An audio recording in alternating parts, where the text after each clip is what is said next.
You're listening to an Airwave Media Podcast. Fargo, the new virtual assistant from Wells Fargo, makes banking faster and easier. Like this. Fargo, what's my checking account routing number? And this. Fargo, turn off my debit card. And this. Fargo, what did I spend on groceries last month? And that's just the beginning. Do you, Fargo? You can in the Wells Fargo mobile app. Learn more at wellsfargo.com/getfargo. Terms and conditions apply. Your mobile carrier's availability and message and data rates may apply. Wells Fargo Bank, N.A., member FDIC. Hello everyone and welcome to History of the Great War Premium episode number 27.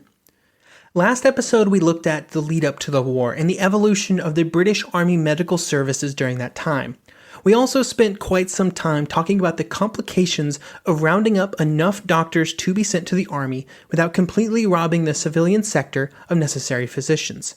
This problem will also be a big topic for us today. I initially became interested in this topic after reading Doctors in the Great War by Ian Whitehead, and that interest just cascaded into more than a week of almost constant research into the topic over the holidays. The reason that it hooked me the way that it did was because it was a critical topic, but also one that could apply to us today. Our societies, much like that of Britain in 1914, is not in any way prepared to lose half of their doctors in a pretty short amount of time. But I do want to reassure everyone that we will be getting to the discussions about medical care both at the front and behind it in the next episode and the one after that. Today we will instead be focusing on the specifics of how the British got fully trained male doctors to the front in the last 2 years of the war. We will then also look at how the British handled medical students, a critical decision point both for maintaining the supply of doctors during the war, but also making sure that there was still a pipeline of doctors for when the conflict was over. We will then close out this episode by looking at female doctors and nurses. In both cases, the women who just wanted to contribute and assist in the war would be in a constant battle of trying to convince the male-dominated military and government that women were fully capable of providing valuable care near the front lines, and eventually the women would win this battle, but it would be a long slog. Our story begins right where it ended last time, at the start of 1916. Between 1916 and 1918, the British Army would go from employing around a quarter to well over a half of all the doctors in the British Isles. The introduction of the draft in early 1916 required even more doctors to be brought in, and to facilitate this effort, a new national organization was created to determine doctors that could be drafted into military service. These doctors would be of military age and would be replaced by other, generally older doctors. At first, these doctors were not themselves conscripted into military service, and hence the government did not have total say in what they did or where they went. But when there were problems finding replacement doctors for those drafted into service, this policy was rethought. In the middle of 1916, it was decided that older doctors between the ages of 45 and 55 would be drafted into service. They would be commissioned as medical officers, just like their younger colleagues. However, they would be restricted to home service. This allowed for this pool of older doctors to be mined for manpower to be sent out wherever they were needed in Britain, so that younger doctors would be able to go to the front. For many of these older men, this was acceptable. They wanted to contribute, although some would find their new workloads more than they could handle. One interesting wrinkle, and something that we touched on last time, but I wanted to talk a little bit more about, was the topic of patients and how they were handled with all the shifting of these doctors. Much like the United States today, people were generally free to choose their own doctors, and they could move from one to another if they wanted to and one was available. This made many men who were called away to service very nervous that when they got back, all of their patients would stick with their temporary doctors, if possible, instead of coming back to them when they returned. The Times would have a letter from a doctor who had most of his patients slowly siphoned away by other doctors who did not join the war effort. Quote, "I had to leave my practice to my colleagues who promised to keep a note of all my patients consulting them and forward me half the fees received. I've never received a single penny." When I placed the matter before the branch president, BMA, he wrote to my nearest colleague with a view to his taking to the whole of my practice. The reply he received to the effect is that it was quite impossible, as his practice was increasing by leaps and bounds. In the meantime, by a curious coincidence, my own had disappeared. End quote. In general, the patients themselves did not always stick with their doctors later, even though most would say that they would do so when their doctors returned. Another doctor would say that, quote, even friendly colleagues often forget to ask a newcomer if he had previously attended by an absentee, whilst naturally they never dream of putting the question to one of their old patients who returned to the fold after an unaccountable absence of several years. Another factor not allowed for by the committees is that many of the patients think that they will get better treatment at first than at second hand, and therefore not only seldom volunteer the information, but often deliberately conceal it from their new physicians. There were some schemes that would try to prevent these kinds of situations from occurring. For example, the insurance companies tried to help out by preventing doctors from taking on another doctor's patients after he returned from the front for a period of time. But none of them were totally successful. There were concerns that were most acute for urban doctors, where there was greater availability of care, with rural doctors having at least some protection due to simple geography. This was not the only concern for doctors in the military. Another problem would be felt strongest by older doctors in uniform. These doctors had generally already established themselves in a practice and in an area, and probably had established their own patient lists before being called away. Since they were being called away for an indefinite amount of time, if they came back and their practice did not continue, they faced possible financial ruin and the inability to support their families.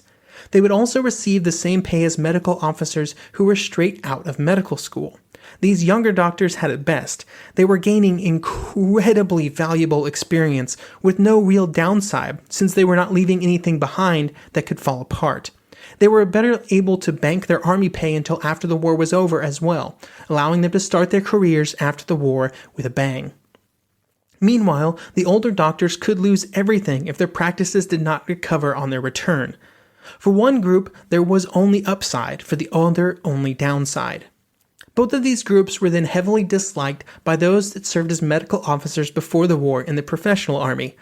The newcomers were often given higher ranks and more pay than those who had been in service before the war, with this inequality being felt strongest by the doctors in the territorial units who had been called up very soon after the war started. It had been impossible for many of these doctors to properly prepare their civilian practices for their departure, like many later volunteers could, and they were set to serve for the duration of the war, instead of for a short period like the wartime volunteers. This is actually something I forgot to mention earlier. Many of the medical officers who volunteered after the war began only had a 1-year enlistment period, after which they could choose whether or not to renew for another year. This would become an important factor as fewer and fewer doctors were available. All of these doctors were then understandably concerned when they felt like they were not even needed at the front. The general ebb and flow of conflict was foreign to many doctors, and this meant that when there were periods where the army had more doctors than it needed, there was always an overarching generalizations made about how many doctors the army needed in total. There would be lengthy periods where there would not be much for many medical officers to do, and this made them start to question why the army required their services at all. One medical officer would say, quote, "I have now just completed my year, and if I had all the work to do that I have done in that time again, I could easily fit it into 1 month, and I have plenty of time for recreation and study. It can be no question of my having fallen on a soft job, as I've done practically every sort of job in my time, both at home and in France, with the exception of work in a CCS, where I believe the medical officers are generally overworked." End quote. This type of concern, even if it was just part of military life, made many doctors far less likely to re-up for another year once their first was complete, and this would very soon be a problem. The entire concept of allowing medical officers to opt out of another year of service began to be questioned in 1917. These questions would ramp up after August, when the War Office would be told that the supply of new medical officers had been completely exhausted.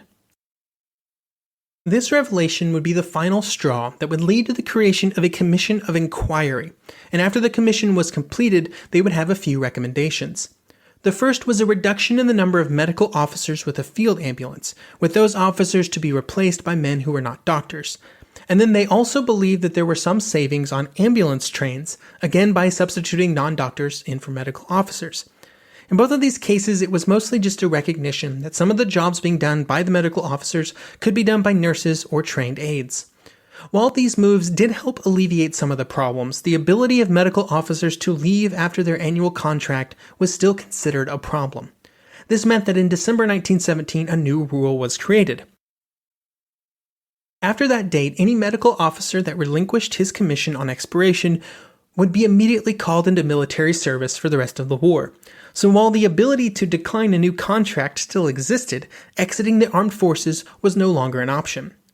While this would help, the German spring offensives would force the British to extend medical officer conscription to doctors aged up to 55. These older doctors were then used to fill spaces at base hospitals while younger doctors were moved closer to the front. In many ways, the British medical services were lucky that the war ended when it did. If the war had continued into the next year, they may have found it difficult to find enough trained medical officers to fill the ranks, if only because of the arrival of the Spanish flu, a topic for another episode. We turn now to our first group of people to discuss today that are not certified male doctors when the war started. And this first group is medical students. Much like any other group of young people in Britain, when the war started, many medical students wanted to assist in the war effort as soon as possible. For many of the men, this meant volunteering for service in the army, and for women, volunteering for either nursing or medical groups like the Red Cross. Many of the male students made it to the front, and their exodus from medical schools was seen as a serious problem. In total, there were 1,000 fewer students in medical schools by the end of the first year of the war, and the War Office first advised medical students who had joined the armed forces that the best way to do their duty was to return home and finish their studies as soon as possible. Now, when this understandably did not bring as many students back as hoped, the War Office took more drastic measures. In 1915, most medical students serving at the front, who had been in their last 2 years of school, were brought back and instructed that they had to finish their studies. With many men in society who had not volunteered being accused of cowardice in 1915, medical students who were brought back to school were allowed to wear their military uniforms. This was important because it let everybody know that these men were doing what their country needed them to do, even if it wasn't fighting at the front. And I'm sure it was pretty helpful for student morale as a whole. When the Derby scheme was enacted and it required men to attest to future service, there was a special bit of rules about medical students. Officially, those students in the final half of their schooling could simply attest that when their studies were complete, they would make themselves available as medical officers. And if they did not agree to this, then they could be called up at any time. Those students who were in the first half of their schooling would be liable to be called up to general service at any time as well. For female students, the situation was different. Since they were not liable to be called up, they generally just continued their studies as normal. It is likely that if the war had continued another few years, they would have been involved with the war effort in some way, or more of a way than they were, but that did not happen.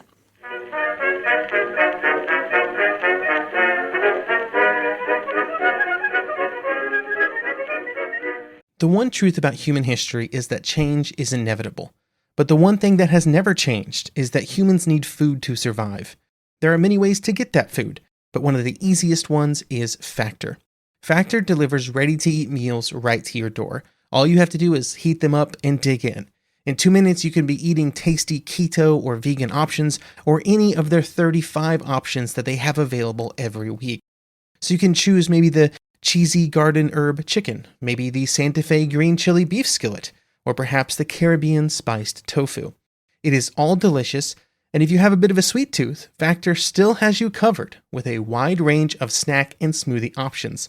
Chocolate mocha cheesecake, snickerdoodle macaroons. Any of that sound good? And don't worry, even the tasty stuff is dietitian approved. Head over to factormeals.com/GW50 and use code GW50 to get 50% off. That's code GW50 at factormeals.com/GW50 to get 50% off. Hello, Saver. Whether you're saving for that trip to the tropics or saving for an emergency, now is the time to take advantage of Wells Fargo's savings options. Wells Fargo offers savings accounts that can help you save towards your goals. So, what are you saving for?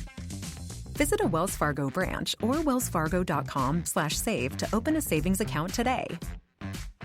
Wells Fargo Bank, N.A., member FDIC.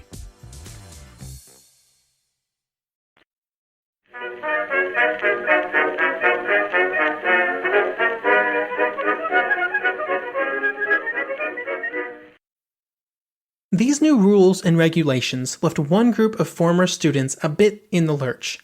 Those who had been in the first half of their studies who had volunteered as soon as the war started.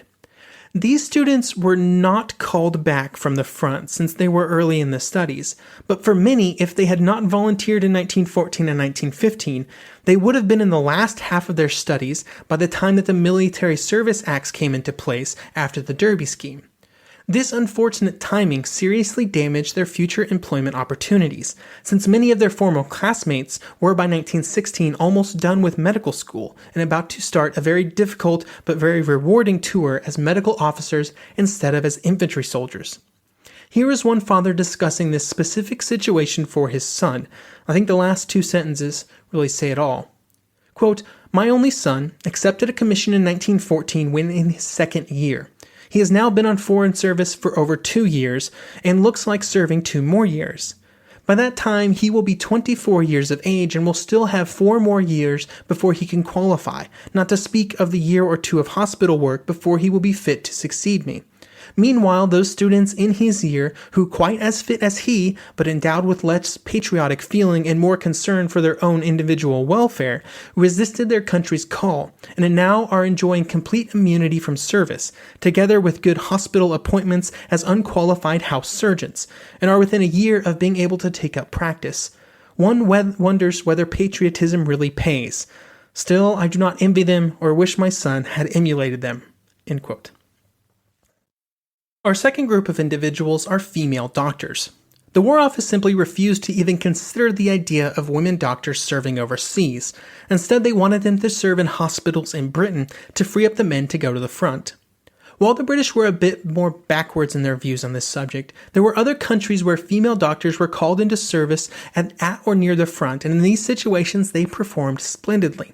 One example of this was in Serbia, where women worked right up to the front, saving both injured men and helping those suffering from diseases. Another area where the War Office refused to take women seriously was in the area of commissions. As we discussed last episode, the path for medical officers to get proper commissions was a long one, but the War Office drew the line before giving them to women. Instead, the women were classified as attached to the medical corps, but were not actually a part of it, and their pay did not rise above that of an infantry captain. It was not just vanity or greed that caused the female doctors to desire these commissions, though a bit more pay would have been greatly appreciated. The problem was that not having sufficient rank meant that they did not have the authority to efficiently carry out the jobs that they were already performing. This meant that the British would not be doing a good job of utilizing what was becoming a very valuable resource, trained medical personnel, just because they were female. While the British government did not allow female doctors close to the front, they found another way, through the Red Cross and other civilian organizations. These organizations were more than happy to employ female doctors, and in these roles they proved that they were equal to their male counterparts. Here is a lengthy quote from Dr. Elizabeth Coulthard, who worked in a hospital in Villers-Cotterêts, northwest of Paris.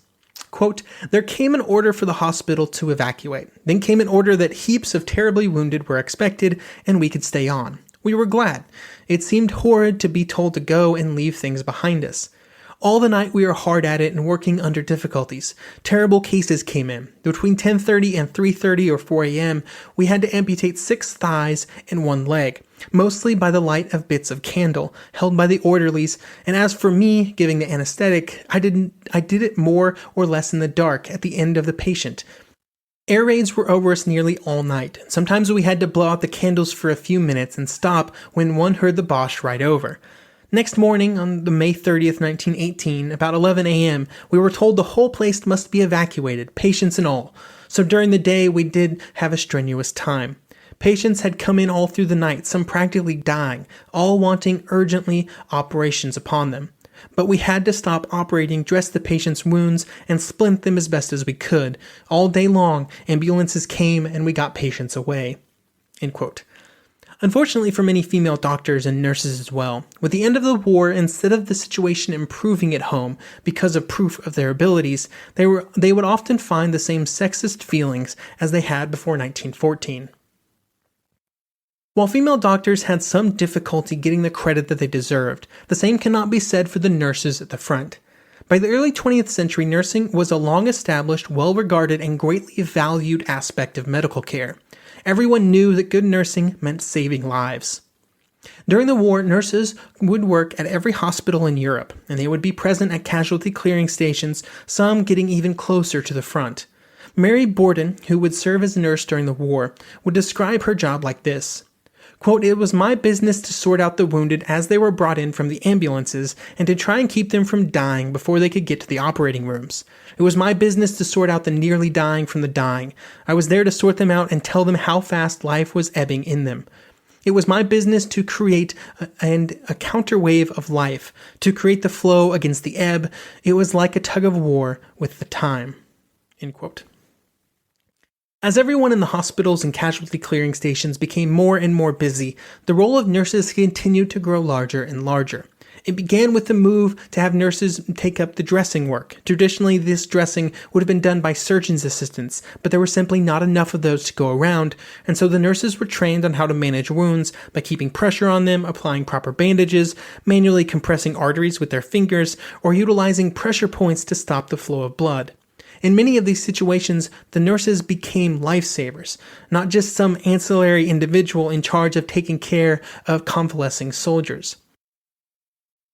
Many nurses would also be asked to make critical clinical decisions in pressure-filled moments because they were the only ones available. In a somewhat funny development, in November 1917, there was a big announcement from the Director General of the British Medical Services. The nurses would now be invited to train as anesthetists. This was a great move, except for the fact that in many hospitals, nurses were already acting as anesthetists, and they had been for some time. In all of these situations, the nurses stepped into roles where they were needed to make sure that lives were saved. Just like every other member of the military establishment, nurses served in many theaters outside the Western Front. In many of these areas, the experiences were different than in France and Belgium. An additional hardship for these nurses outside the Western Front was a general lack of supplies, forcing them to make do with what was available and be innovative with their treatments. In places like Egypt, a huge problem was that the dust and sand could get everywhere, and it would often be carrying microorganisms that could cause infections. Eva Lee was a nurse at Lemnos in September 1915, with Lemnos being the primary base of operations for the Gallipoli campaign, and the first stop of many wounded men who had been evacuated from the fighting. She would say this about her experience. Quote, 1. Flies. Flies everywhere. 2. You can't bathe because the sea is full of scum and dead horses. 3. Only 1 pint of water is allowed to each one for all purposes as it is so scarce and has to be taken there. 4. Food is awful. 5. Work too much. 6. No butter, only goat's milk, no shops, no news. In fact, the only good thing about it as far as we can hear is the beautiful sunsets and sunrises and that the climate is cooler. It is still very hot here and we have all been a bit bowled over by it. End quote. While every effort was made to keep the nurses out of any combat situation, what they were doing was still very dangerous. The biggest concern was infection. The long working hours, the stress, and the working conditions meant that infection could quickly overwhelm a nurse's already reduced immune system. There were also small infections that, while not life-threatening, were still annoying. One of these was called septic finger, which would occur when fingers became cut or scraped, something that was very easy to happen, and then they got infected. In many of these cases, the problem was not critical, but it made it more difficult to use those fingers. I think the best way to close out this episode is to look at 3 first-hand accounts from nurses during the war. The first will be a nurse who was in a train carrying wounded from the First Battle of Ypres in 1914. Quote, "We were tackling a bad wound in the head, and when it was finished and the man was being got comfortable, he flinched and remarked, 'That leg is a beast.' We found a compound fractured femur. He had blankets on and had never mentioned that his thigh was broken. It too had to be packed, and all he would say is, 'That leg is a beast. That leg is a beast.'" Our second quote is from an unknown Western Front nurse. Quote, "I have many times felt myself in a tight corner during the war, but never in such a one as this when I stood in the middle of one of the wards filled with over 200 of the worst gas cases I've ever seen, and only a few hurricane lamps to give us a little light. I remember the feeling of despair that came over me, and the relief we all felt when the early hours of the morning brought us light at last." End quote. And finally, here is Sister Eveline Vickers Foote, who would describe patients suffering from cholera in June 1917. "Cases would die on the stretcher 12 hours after they had taken ill. We dressed in rubber costumes with masks and overalls and rubber boots. The vomiting was so terrible we had to have masks, a jacinet across the nose and mouth, with a wad of wool soaked with a strong-smelling antiseptic." End quote. Next episode, we will dig into the details of the treatment techniques and technologies that doctors and nurses were using to treat the wounded and to slow the spread of disease in the armies. Thank you for listening, and I hope you will join me.